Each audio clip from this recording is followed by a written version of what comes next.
कि जगह जो लुलु महल में कैसे लगा थे और हम आदिवासी नागपुरी मूवी लगा जो है तो तोरा कैसे फीलिंग लगा थे? मैं बेसी लंबा नहीं बोलबो किंतु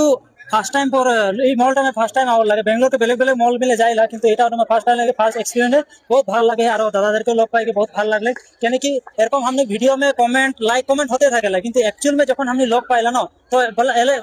अलग एक भाई पावेला কিন্তু मैं तो बोला था जितना सदरी मूवी गिला हमने के आवत है इगला तो हनी आई के सपोर्ट करा और देखा केने कि इरकम करले की होई यहाँ का जनता डायरेक्टर बा यहाँ का जनता मॉल के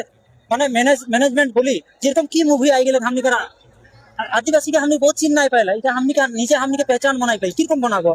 ई सब सोचबे जे एरकम की मूवी आई गेले कितना क्रेज चले है तो उठम सोचबे जे आरो प्रमोट करबे आरो लेके आबे हमদের मूवी गिला যদি আমরা এটা ক্রেজ দেখা বলে তো जहां जहां से आहा तोनी देखा और नेक्स्ट टाइम এবার যদি আইক নাই পারলা তো नेक्स्ट टाइम যদি तोनी आबा तो जरूर आई के देखा और सपोर्ट कराई कम गिला के तो मोर से तो इतना ही बोलेगा है। दादा बहुत बहुत धन्यवाद चाहतन करके बहुत अच्छा बात कहला है कि नहीं करेक्ट बात जो सही बात का है काले कि रावण सोबे कोई ऐसा मूवी अगर लागी साउथ इंडिया में काले कि आउट आसाम में चलेला और चलेला का झारखंड में चलेला लेकिन ठीक है पहले बार यहाँ लाई के कितना गौरव के बात है हमें सब कोई देख के मजा लेबे रावण का अपडेट देबे मूवी टा कैसे रहा है ठीक है तो पहले संगे मिलके बहुत भालो लगला आरो लोग पाई ठीक है बाय बाय।